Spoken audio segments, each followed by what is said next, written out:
Welcome back to Pokemon Colosseum. It's time to end this on Mount Battle with the end boss and the one random guy before him. Now, it feels a bit weird that I actually went and fought the 9th trainer before the boss here and didn't...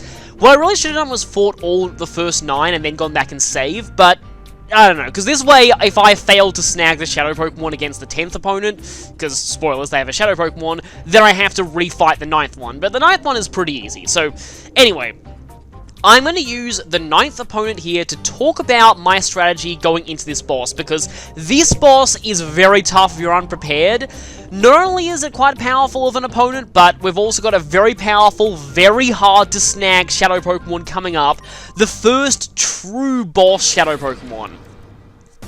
And it is really, yeah, an absolute pain to snag. And also, this trainer is probably the first one who is intentionally designed to knock out their own Shadow Pokemon before you can snag it as well, making this even harder. So, let me just quickly get out of the way, because I'm going to need to be concentrating during the fight itself and talking about stuff that's going on during that fight. So, for now, I'm going to talk about my main strategy, which I'm going to give a bit of a preview of here. It's called Rain Dance Helping Hand Surf, Redhorse, or Operation Red Horse. That was the actual term that I came up with back when I first recorded this. Wow, you are getting criticals all the time. Please don't get a critical against the Shadow Pokemon, that would be terrible.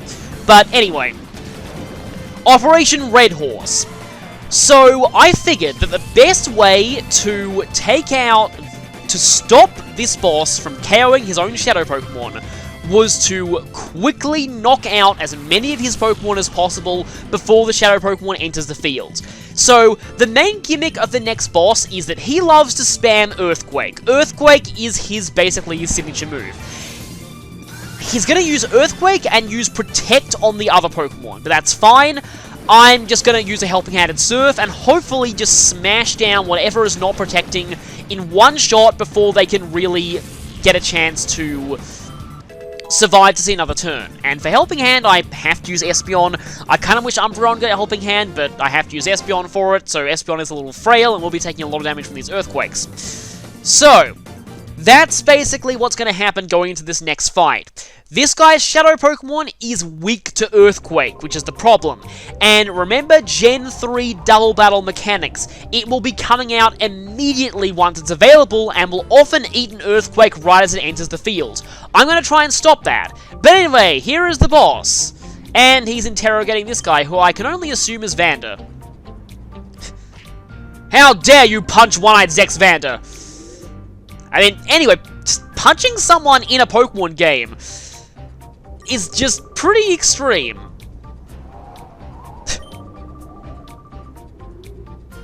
Well, that doesn't sound good. But wait. We've beaten them all. They're all dumb and only use Pokemon weak to water. Yeah, Scrub mentioned you.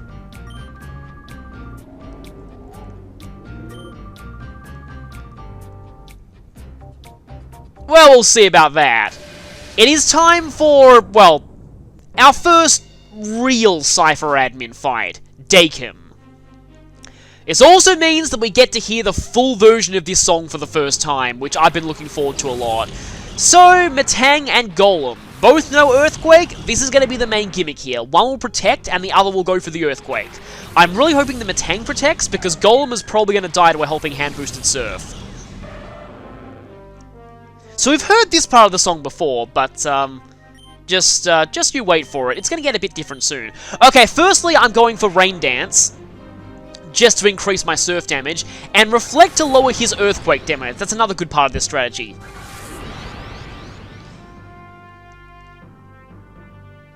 And I think we're going to get it now, just the rain's kicking in too.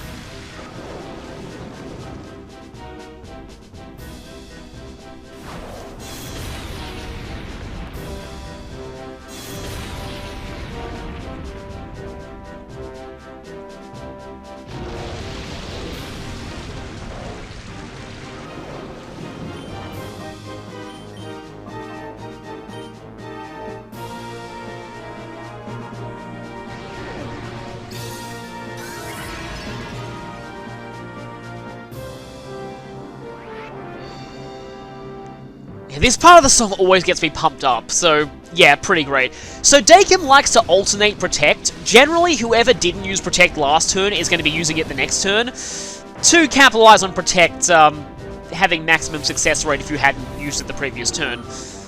I don't think it's common for him to do a double Protect. I don't think I've ever seen him do it before. But anyway, Marsh Stomp. This is not actually weak to water. Neither of his current Pokemon are weak to water, so both of these are probably going to be able to take one hit here. Now, I'm guessing that seeing as Metang protected that last turn, Marsh Stomp is going to be the one protecting this turn. It looks like nobody protected that turn, actually. That's... Oh, wait, no. Helping Hand has increased priority, so maybe somebody did protect that turn? Let me see. Okay, no, I was right. Nobody protected that turn. I think Protect has higher priority than Helping Hand. I forget, but anyway, that's weird. It's kind of strange for him to not protect. But anyway, yeah, I had a feeling that I wouldn't be able to take them both out. However, you might be taking out your own Marsh Stomp, which would be really bad, as it would actually mess up my strategy. Because I like to get his Pokemon down 2 at a time. Okay, thankfully Marsh Stomp survived, but if Marsh Stomp also goes for... No, it didn't go for Earthquake, it just went for Mudshot. Because Metang would definitely be gone if Marsh Stomp went for Earthquake. Okay, Espeon is getting low on health. I'm kind of worried for my Helping Hand strategy, but if I go for another Surf here, I should definitely take out... Well, unless one of them uses Protect. But as you can see, he has 5 Pokemon. I like to take them out in groups of 2 if possible, just to reduce the risk of his Shadow Pokemon coming in and eating an Earthquake on the same turn. It's probably... I don't know, let's see. So, going for Surf here, and he didn't Protect with either of them again. That's kind of weird. Decided to... Oh, no, that's not good. Maybe not going for Helping Hand cost me there. I decided to give up Helping Hand and instead heal Espeon that turn, which might be a good choice because I want to have more Helping Hands going forward, but that is going to be a problem. Okay, Camerupt. Now, Camerupt is quad weak to Surf, so it's probably going to go down immediately if it gets hit by it. But we'll see how this next turn goes. It depends on who protects. Because if Metang is going for Earthquake, then Camerupt is almost certainly going to protect, being weak to it. If I can take them both out at one go, though, the Shadow Pokemon will be alone. However, that may not happen. We'll see. Now, if Helping Hand boosted Surf does hit Camerupt, it's definitely going to KO. Unfortunately, Camerupt protected. This is not so good because it means that the Shadow Pokemon is probably going to be coming in next. Because, yeah, Marsh Stomp's down, now Metang's down, Golem's down. Yeah, he's got 2 left, so his Shadow Pokemon is going to come in now. And that's bad because Camerupt is on the field. Thankfully, though, Camerupt is not currently Earthquaking, so this is a good time for the Shadow Pokemon to be coming in. But I do want to get rid of the Camerupt as fast as possible because it will Earthquake this Pokemon to death. By the way, yes, you are seeing this right. Shadow freaking Entei. I'll be giving Entei's bio eventually, but for now, okay, I don't even care about Reflect being down. Oh no, Rain's gone. Okay, I'm confident that Helping Hand and Surf will carry the Camerupt without needing Rain Dance. Oh, please don't. No, past me. Don't use Reflect. What are you doing? Helping Hand, that Camerupt needs to go down now. And yeah, Espeon would have been much better served using Helping Hand there. Wow, past me made a very terrible mistake. Let's see if I can salvage it. Okay, so the reason why I'm using Knockdown here as opposed to Jumpluff is that Entei, of course, being a Fire type, is not going to be that good for Jumpluff. Jumpluff will be my last resort option, though. For now, I'm going for Knockdown. Now, thankfully... Okay, I didn't use Helping Hand maybe because I didn't want to KO Entei, but Entei probably would have survived anyway. And thank you for fainting Camerupt. Thank you so much, because that Camerupt was probably going to Earthquake. And Entei is the one Pokemon in Dakim's team that does not know Protect, so you don't want to see it get Earthquaked at all. So, I was really lucky there. Thankfully, I was able to KO that Camerupt. I probably would have gone for Helping Hand. That hurts a lot. I mean, a crit boost, like a crit from a Helping Hand boosted Surf might have KO'd Entei, I'm not sure. Entei is actually very bulky, so I was confident that a Surf wouldn't really KO it. Please don't miss. Thank you, okay. So, now begins the arduous process of catching Entei. Being a legendary, Entei has the minimum catch rate possible, 3. So, this is where Timer Balls really come in handy. And you want to make sure that you've definitely statused Entei, and that Entei is weakened as much as physically possible. I'm also going to go for Scary Face, just because Entei is actually quite fast. You'll see there that it outsped Espeon. So... And Steel Wing is probably doing 1 damage or so, but I don't really care. Entei also has a lot of physical attack, so Shadow Rush from it is going to be hitting very, very hard, as you've no doubt seen. But having access to its entire Shadow move repertoire means that Entei also has Fire Blast, which is the reason why I haven't brought Jump Off out yet. At least I can only assume that's the reason that Past Me hasn't brought Jump Off out yet. Knockdown's probably gone, isn't it? Yeah, I thought so. Also, Entei hitting so hard with Shadow Rush means that it's also going to be taking a lot of recoil, so be very, very careful of that. Now, if Jump Off misses Fire Blast, I'm kind of screwed here, because... Not Fire Blast, misses Sleep Powder, Jump Off is going to get Fire Blasted in return, and I'll be kind of screwed here, is what I was trying to say. See, I was worried about Bite because I don't want to get a critical. I really, really don't want to get a critical. And I'm just going to start throwing Pokeballs now. Timer Balls, I highly doubt it's been 30 turns yet, so Timer Balls are definitely not going to be at their full power. So Entei is probably going to break out of this immediately. We'll see. 1. Yep, I called it. Entei broke out on the first shake. Catch rate of 3. This is going to take a while. But you definitely want to make sure Entei is alone, because otherwise Earthquake will do bad things. That was part of my strategy. My strategy was not entirely perfect. I think on the last turn, I definitely should have Helping Handed with Espeon instead of gone straight for healing, because Espeon ended up fainting that turn anyway, so using the priority Helping Hand would have at least let it do something. I think Past Me then realized that Ultra Balls do more at this point than Timer Balls do, so let's go for the Ultra Ball. Now, you will likely lose a lot of Pokeballs trying to catch Entei, so you'll need to restock afterwards.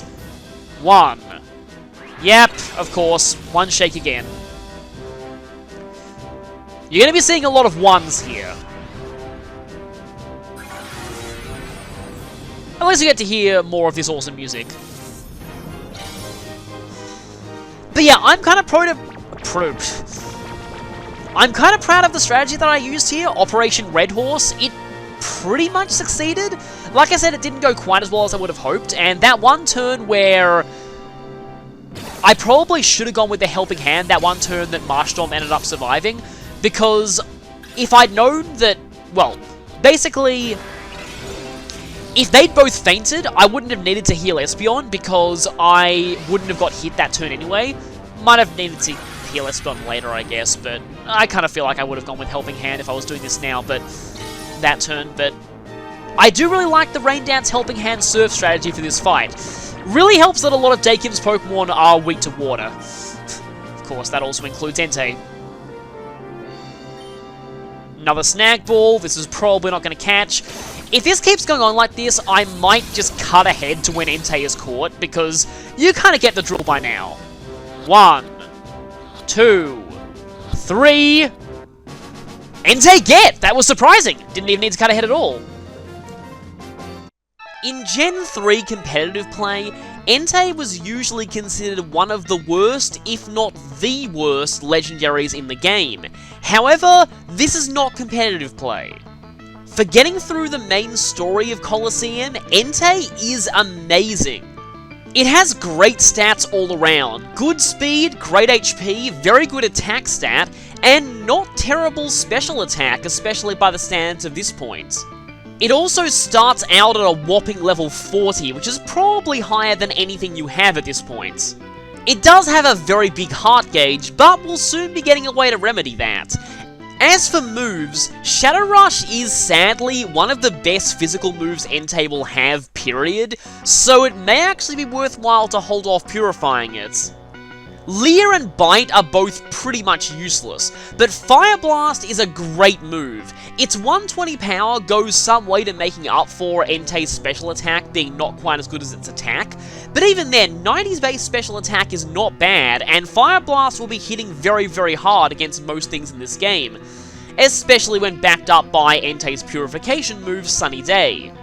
Entei's main weakness, however, is its horrendous move pool. A lot of people consider Entei a legendary version of Flareon. It's kind of an apt comparison, a fire type with a great attack stat, but a horrible physical move pool, and didn't get access to very good physical fire moves until later generations. And I do mean much later generations. Entei became very good in Gen 6, but that's a long way off. For now, if you want physical moves on Entei, which you probably do to make use of its good attack stats, you're gonna have to contend with Return, and Dig, and Iron Tail. It really says something when I have to recommend Dig and Iron Tail as physical options on a Pokemon. Entei's move pool is just that bad. But like I said, in this game, Entei's great raw stats go a long way to making up for its awful move pool, and it makes for a great mixed sweeping fire type. So if you want to use a fire type and you didn't pick Quilava, you're almost certainly going to be using Entei. And with that, Cypher Admin Dakim has been defeated. A lot of people say that he looks a lot like Alder. That does make sense, he really does. Wonder if Alder's design was directly inspired by him. 4,000 Pokédollars too. Probably good for replacing all of the balls that you... I mean, I actually got pretty lucky there. I'm also kind of surprised that Dakim doesn't just try and punch us right now. He could probably take us in a straight fight, but guess we've got our Pokemon protecting us. I see something shiny below his feet. I want that. Please don't warp us, cutscene. Oh, and Scrub is back. And we've found out where Scrub will be next. Iron's Lab is, I guess... Well, we think it's our next location, but stronger Shadow Pokemon are being made. Interesting. And that's kind of amusing. And that's kind of weird. He just jumps right out of there. Let's check on Vander, but first let's check out this sparkling thing. 1 F-Disc. We'll find out what that is later. For now, though, let's help Vander. One of the rare victims of actual physical violence in a Pokemon game, which is pretty surprising. So he's an area leader here at Mount Battle, but the reason why he was targeted was his connection to Celebi. And we explain everything. It's the Time Flute. So it's something that will summon Celebi. Well, anything that's bad for Shadow Pokemon is good for us. So, we get that Time Flute. Oh, okay, we did get Warp back, but at least we got to grab the item. So, the Time Flute is ours.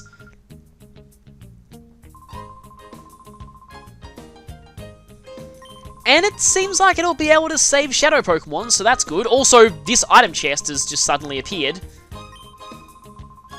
And he's also recommending that we come here for training. He also said something about battling against him, but he's actually the first area leader, so he's pathetically easy. For now, we have TM47. Let me see what that is. Steel Wing, not a great move. Steel is not a very good offensive type in this generation. Steel Wing, I believe, has a chance of lowering the opponent's attack, I think? But anyway, this is the coupon exchange. This is another reason why fighting in Mount Battle is actually very worth your time. Because we have some very good TMs here. You can tell what they are from the description. So that's Ice Beam, this is Thunderbolt, this is Psychic. This is absolutely amazing. That's Flamethrower, and that's Double Team. Also, we have these berries, the Pinch Berries. Back in the original Generation 3 games, these were all very, very rare. And this was one of the first times you could officially obtain these. We've also got some pretty good items like Leftovers, Mental Herb, not the Focus Band. White Herb is decent. Actually, Mental Herb only became good in later generations. We already have a Quick Claw, so we don't really need another here. Bright Powder, I hate this item so much. I hate it, I hate it, I hate it, I hate it, I hate it! King's Rock is almost as bad, but, Scope Lens is decent when combined with high critical hit ratio moves. And anything else? Choice Band, the only choice item in this generation, probably not recommended for single player. Definitely not. But it's an option if you want it. You know, Choice Band boosted Shadow Rush might not be a bad idea, especially in Hyper Mode. Can't believe I didn't really think of that as a strategy earlier on. Vander is actually not that hard, you'll see soon enough. So, yeah, they're talking about the Time Flute. That's something that we probably want to deal with. But yes, Psychic is by far one of the best things that you have access to here. Technically speaking, if you grind Poké Coupons in Mount Battle right now, you could get Psychic right here. If you get Psychic on Espeon now, you will demolish a lot of the game. And it'll last you right until endgame as well. Now, I definitely do end up getting Psychic later, but for now, I don't think I'm quite that crazy about grinding. But I do end up doing stuff with Mount Battle eventually, although for now though, let's check out Entei. We can't really see much about Entei at this point, but those stats are pretty great for this point in the game, especially that attack stat, and we don't have very many good moves. Now, Entei has an enormous heart gauge. They are normally very, very difficult to purify, but we just got ourselves an item that might help, and this is kind of what the game really wants you to do at this point. You're not technically required to go back and use the Time Flute now, but this is really what the game wants you to do. Because Entei is very, very difficult to purify, I probably should replace Noctowl. Yeah, I'm so sorry, Noctowl. Let's go ahead and put you in the purified box. Hang out with your non-shadow friends. Also, Entei is level 40 to start out with, so that's a pretty great level to have at this point in the game. Why am I getting rid of Feraligatr? I mean, kind of slight spoiler, but we will be getting something better than Feraligatr eventually, but I hope this isn't the end of Feraligatr's use, because Feraligatr did great in that fight. Really, really great. For the time being, though, I kind of want to see if I can purify... Rash Nature is definitely not good for Hitmontop. I know that's plus special attack. I think it's minus one of the defenses. I haven't fully memorized all of the natures, but I'm sure Rash is, I think, plus special attack, minus one of the special defenses.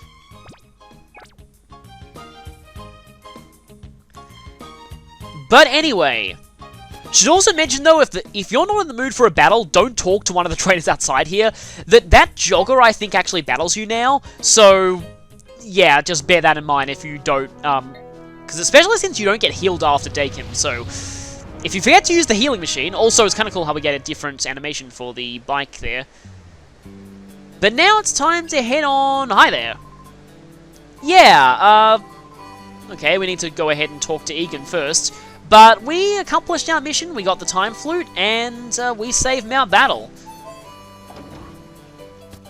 But there is something that we need to do here afterwards. We need to test out that theory about the Time Flute and see if it's true.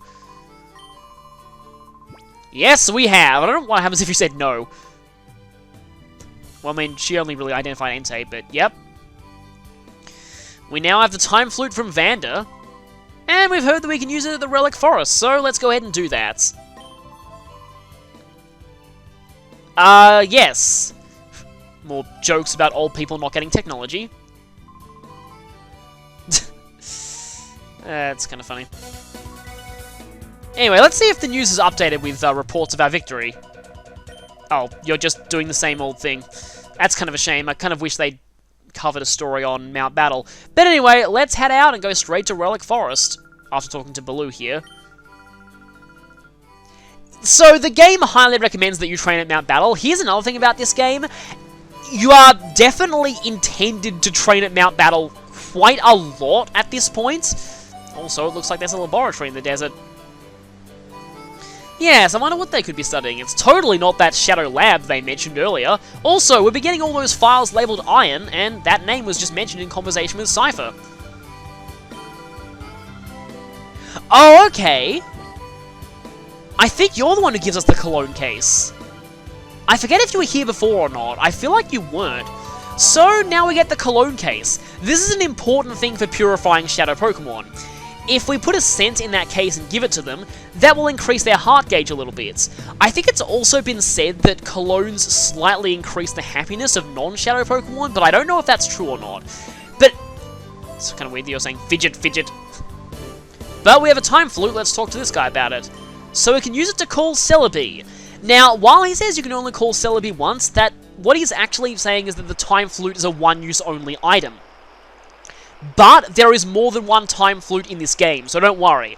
This isn't just a thing that we have access to now. We do get multiple Time Flutes. This is one of the only Time Flutes that is easily obtained, though. So just bear that in mind. But what the game really wants you to do is, by the way, the Time Flutes are actually in the items folder because they are consumables. So, what the game really wants you to do is to use this on Entei. Definitely use it on Entei, because Entei is really hard to purify otherwise. And so by playing that really great melody, Celebi has appeared!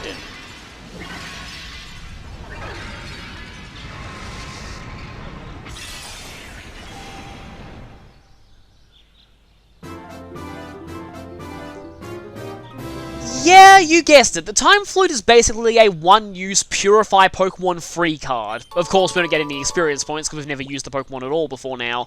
And I think I end up giving Entei a somewhat fitting nickname. This is kind of funny, but I can only name Entei one thing.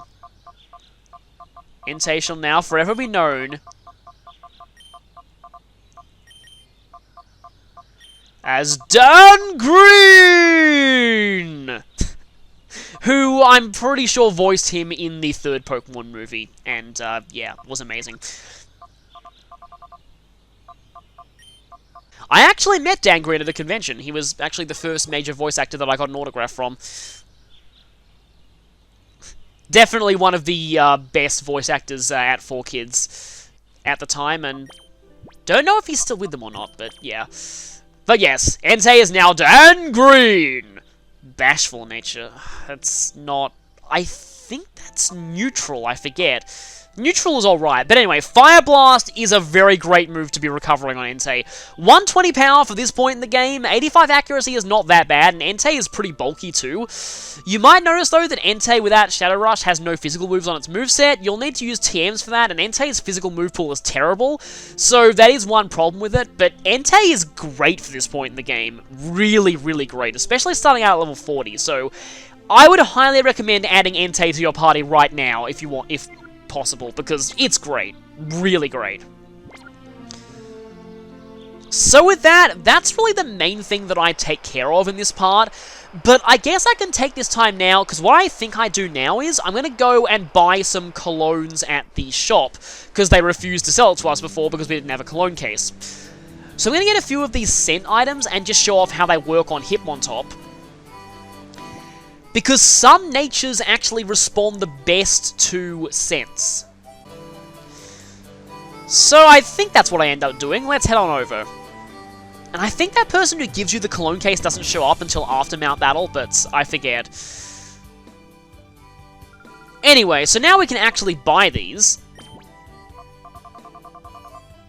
I usually like to go for Vivid Scents where possible. They are quite expensive, but they are definitely the best at increasing the heart gauge. Oh boy, that's going to run me most of my money, isn't it? Going for it. Anything for Purification, I guess. Actually, I forget just, like, maybe the lower valued ones are more cost effective, I'm not sure. But anyway, I think there's a separate folder for... No, there's not a separate folder for scents, but if we... Now we have to go into the cologne case. Okay, yeah, we go. Now we can use scents. So, you can use a scent on Shadow Pokemon or non-Shadow Pokemon.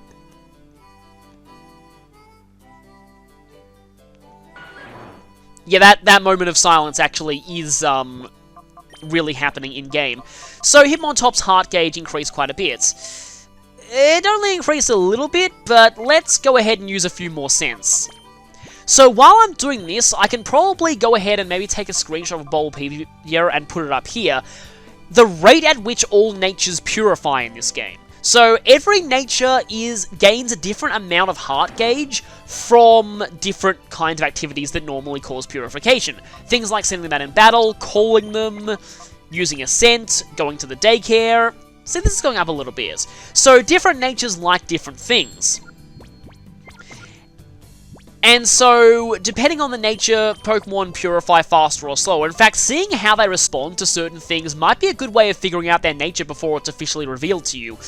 One thing that I think is kind of cool, it's probably not intentional, but it's kind of a nice thing to me, is that most of the natures that like the daycare are the natures that are used most often in competitive play. I know that Animate and Timid, and I think Modest, all of them respond best to the daycare. I don't know if that's an intentional reference to the competitive scene or not, but I'm kind of going to interpret it as one. So it's pretty cool like that. But anyway, I'm going to put a chart up on screen of which natures purify the most. There are some natures that are kind of neutral with everything, and there are some that are just pretty slow overall, but you'll see that just with a few scents, Hitmontop is getting pretty close to Purification. So this is another way to purify Pokemon, but it requires a lot of money. And getting money in this game is actually not that easy, seeing as I don't think you win money from Mount Battle. I think you only do from random Colosseum challenges, so the best way to really grind money in this game is just to do the Colosseum battles over and over again.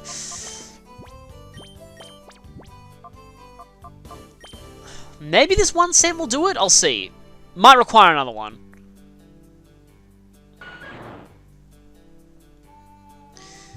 Okay, you decide to use another one just in case.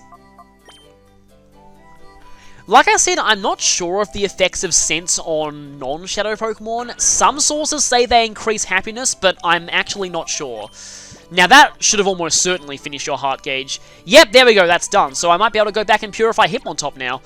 How ironic that in the same episode that I fight Dakim, and we meet Scrub as well, for a little bit, I purify both their Shadow Pokemon. Nice in-your-face to them. So at the moment, plot-wise, we don't really have much of a location to go to next. We've heard about the lab in the desert, though. Also, regarding the Time Flute, you might be thinking, oh hey, with the Time Flute I might be able to catch Celebi. Unfortunately, that's not the case. I'll just say now that in the Japanese version of Colosseum, there was an event that let you get Celebi, but for some reason, they removed this from the English release. Which is really annoying. I don't know why they were just so obsessed with not letting Celebi be distributed outside Japan, because for the longest time, I forget if Celebi was ever officially distributed outside Japan in Generation 3.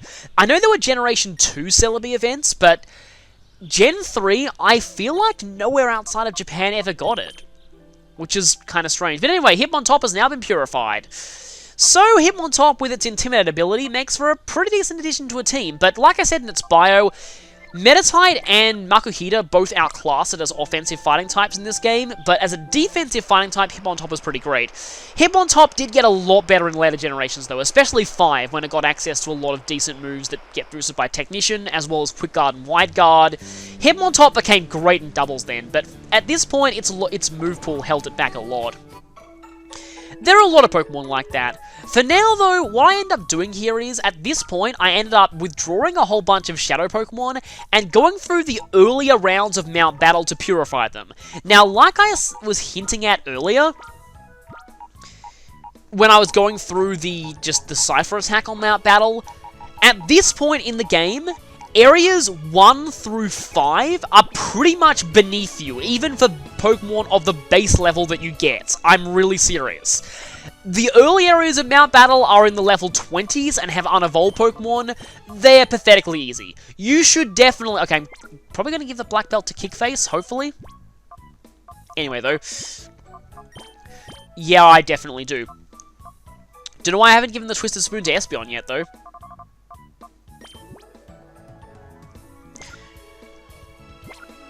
But yeah, at this point, as long as it is highly recommended that you go through areas 1 to 5 of Mount Battle right now. It'll help you purify a lot of Shadow Pokemon, because seriously, you're not going to be getting much experience in the earlier areas of Mount Battle, so use Shadow Pokemon there, it's definitely better. And it'll also give you a bit of experience, because like I said, they really expect you to go to Mount Battle to grind a little bit at this point, because the next major boss is a huge level jump, like an enormous level jump. So they really expected you to do some grinding between now and then. So at this point, I believe that Past Me actually went and spent quite a while grinding in Mount Battle.